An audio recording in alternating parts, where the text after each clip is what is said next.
Do you know that among all the billionaires in the world, one of the top three industries is manufacturing? I don't know about you, but I always thought the top industry would be tech by far. But turns out, according to Forbes, of the 2,668 billionaires on Forbes 2022 World's Billionaires list, the top three biggest industries are actually finance/investment, manufacturing, and tech, in that order. In other words, the manufacturing industry produced more billionaires than tech, at least for 2022.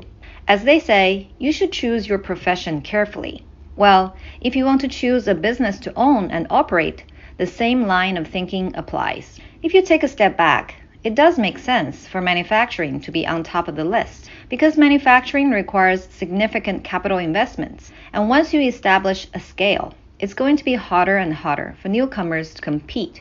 If you want to get into the manufacturing business, competing with existing big players is definitely difficult. That's why the route to go is a brand new type of product, such as VR headsets, where the competition is still low. Welcome to Personal Finance Cat, where I share my personal take on personal finance. Hello, welcome to Personal Finance Cat. In today's episode, we're going to talk about another exciting opportunity in the Metaverse industry, manufacturing hardware, such as VR headsets. Hopefully, the intro is convincing enough for you to see why there could be a huge upside potential. After a quick research to see what companies out there are the big players in manufacturing VR headsets, it confirmed this assumption. According to tomsnet.com, of the top United States providers of virtual reality hardware and software, only 2 have more than 500 employees, and majority of them were established after the 2000s. If you look at the top global providers of virtual reality software and hardware, besides the usual suspects of Google, Oculus, now part of Meta, and Samsung, the other ones are also pretty small. The second question, naturally, is how to start a manufacturing business. It may sound daunting, but surprise, surprise, there are a lot of resources out there laying out the step-by-step plan to start a manufacturing business. An article by Constant Contact, for example, walks you through the 7 steps of starting a manufacturing business. And they are: number 1, do market research. Number 2, determine your niche and business idea. Number 3, pick a name and create a logo. Number 4, write a business plan. Number 5, fund your manufacturing business. Number 6, start making product. Number 7, market your manufacturing business. In my mind, if you're already set on entering into the Metaverse hardware manufacturing business, the first 2 steps, market research and business idea, are already addressed. Step number 3, picking a name and logo. That should be fairly easy too, since you can always change the name and or logo. The key steps are the next 4, which all have to do with implementation.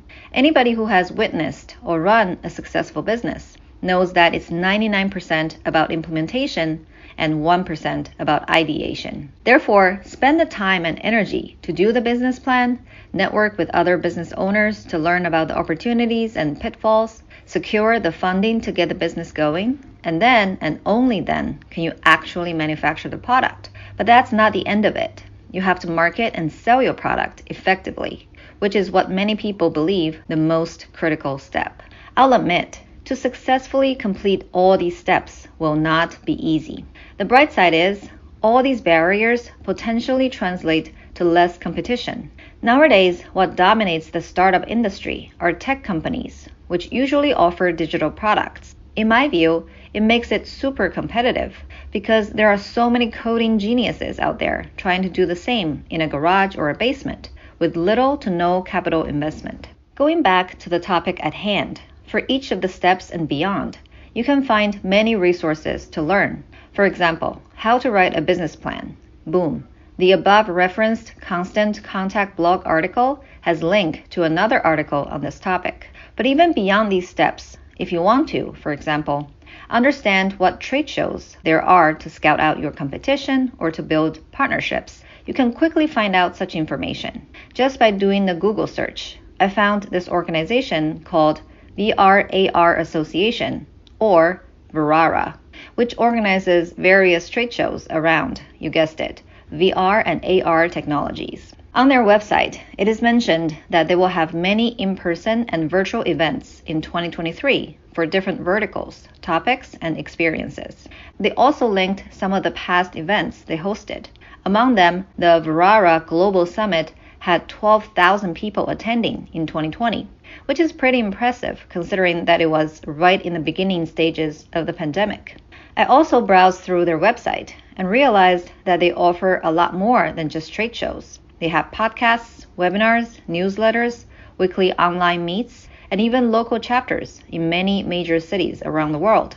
It definitely looks like a great place to start networking if you are serious about starting a business in this space, including a manufacturing business. Looking at some of the testimonials, some VR AR startups were able to land their first contract through events hosted by this organization. One aspect I learned while doing my research is that there are various verticals, meaning different industries, that may use VR and/or AR.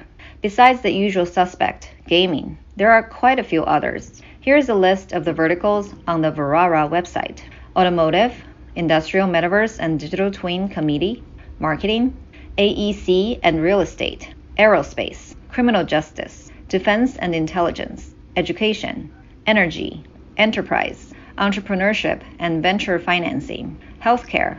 Metaverse includes avatars, NFTs, retail and e-commerce, safety and security, sports and fitness, storytelling, training, travel and tourism, universities and colleges, web XR, diversity and inclusion, Metaverse for good, VR for good, location-based entertainment, LBE.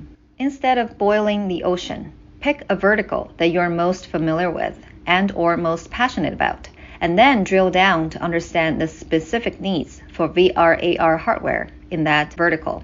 For example, I'm a real estate investor, and one application I know would have a huge potential is virtual tours of houses, not only for real estate investors, but also for retail buyers for their primary homes. Let's be honest, it is very time-consuming to schedule showings and then physically go to each one of the houses you're potentially interested in, even though it can be fun from time to time. Virtual tours provide a much better alternative.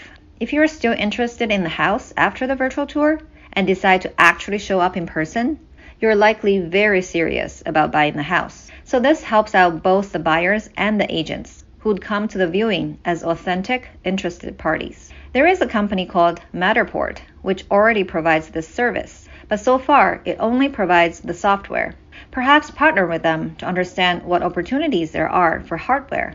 One potential group of customers I can immediately think of are the real estate investors, especially out-of-state investors, guilty as charged, who have the recurring need to use such service and therefore can justify buying a pair of VR headset just for this purpose. If the headset is only a few $100, it's potentially less than the cost of one flight for one visit. Think about the cost savings this can generate.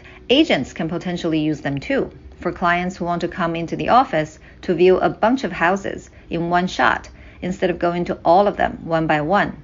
Think about the time savings this can generate. Like one testimony on the Matterport website said, it's like a 24/7 open house. The reason why I believe there's a need for hardware is because even though the 3D tour Matterport offers has a decent quality, it still doesn't feel quote-unquote natural, meaning you have to drag it around with your mouse, similar to how you would use Google Maps. If you ever used Google Maps, you know that sometimes it doesn't work that smoothly.